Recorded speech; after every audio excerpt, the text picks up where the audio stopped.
নবী বলছেন, আল্লাহ আমার উম্মত যদি জাহান্নামে থাকে আমি কিন্তু জান্নাতে যাব না। আল্লাহ বলছেন আপনি না গেলে তো জান্নাত উদ্বোধনই হবে না। এবারে মামলা কি দাঁড়ালো? আল্লাহ পাক বলে যে আমি তাহকামুল হাকিমিন নিজেকে বলেছি, বিচার না করলেও তো জিনিসটা সুন্দর হয় না। অনবী একটা কাজ করেন, ওয়ালা সাউফা ইউতিকা রাব্বুকা ফাতারদাত, আমি কাউকে বলি নাই, আপনাকে না বলেছি। ওমা আরসালনাকা ইল্লা রাহমাতাল লিল আলামিন, কারো সম্পর্কে নাজিল করি নাই, আপনাকে দিয়েছি। ওয়ালাল আখিরাতু খায়রুল লাকা মিনাল উলা, কাউকে বলি নাই, আপনাকে বলেছি।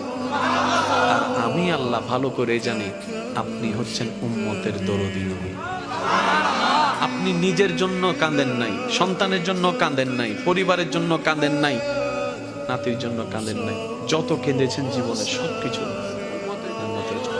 এমনকি হাসরের ময়দানে যখন সর্বপ্রথম আমাদের নবীকে আল্লাহর হুকুমে তোলা হবে, আমাদের নবী উঠেই জিব্রাইল আলাইহিস সালামকে প্রথম প্রশ্ন করবে, ও আমার ভাই জিব্রাইল, আমার উম্মতগুলা কোথায়?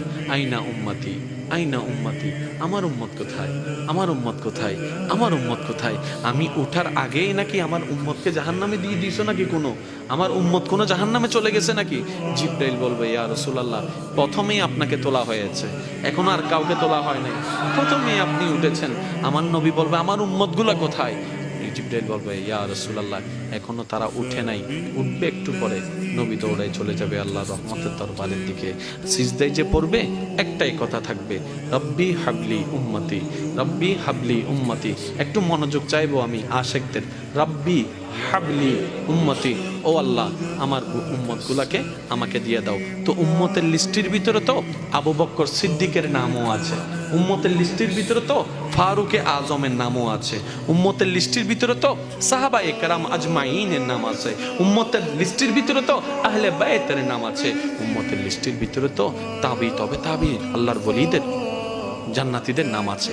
এবার আল্লাহ পাক বলবে, আপনি যে বললেন রব্বি হাবলি উম্মতি, উম্মতকে দেওয়ার জন্য আপনি কি আবু বকরের কথা বলছেন? নবী বলে যে না, আমার আবু বকরকে নিয়ে চিন্তা নাই, আমার ফারুককে নিয়ে চিন্তা নাই, আমার ওসমানকে নিয়ে চিন্তা নাই, আমার আলীকে নিয়ে চিন্তা নাই। ও আল্লাহ, আমার উম্মতের ভিতরে যারা জাহান্নামের অধিবাসী হবে ওই উম্মতগুলোকে আমাকে দিয়ে দাও। আল্লাহ বিচারক হয়ে বিচারক করবেন, জাহান্নামীকে জাহান্নামে দিয়ে দিবেন। আহকামুল হাকিমের দায়িত্ব শেষ। এবার নবীকে আল্লাহ সিজদায় যাওয়ার অনুমতি দিয়ে সুপারিশ করাবেন।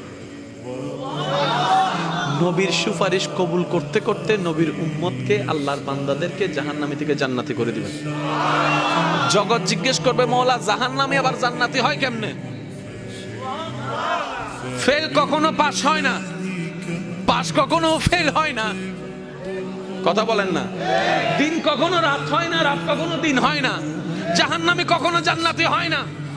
আল্লাহ তুমি যে জাহান্নামী দিলা এটা সঠিক, আহকামুল হাকিমিন বিচারক হয়ে দিছিল। আল্লাহ জান্নাত পাইলো কেমনে? কই তোরা কি পড়স নাই সূরা ফাতিহা 3 নম্বর লাইন, মালিক ইয়াউমিদ্দিন, আমি মালিকও, আমি বিচারকও, আমি মালিকও। বিচারক হয়ে বিচার করেছি, যার যতটুকু প্রাপ্য তাকে সেটা দিয়েছি, বিচার শেষ।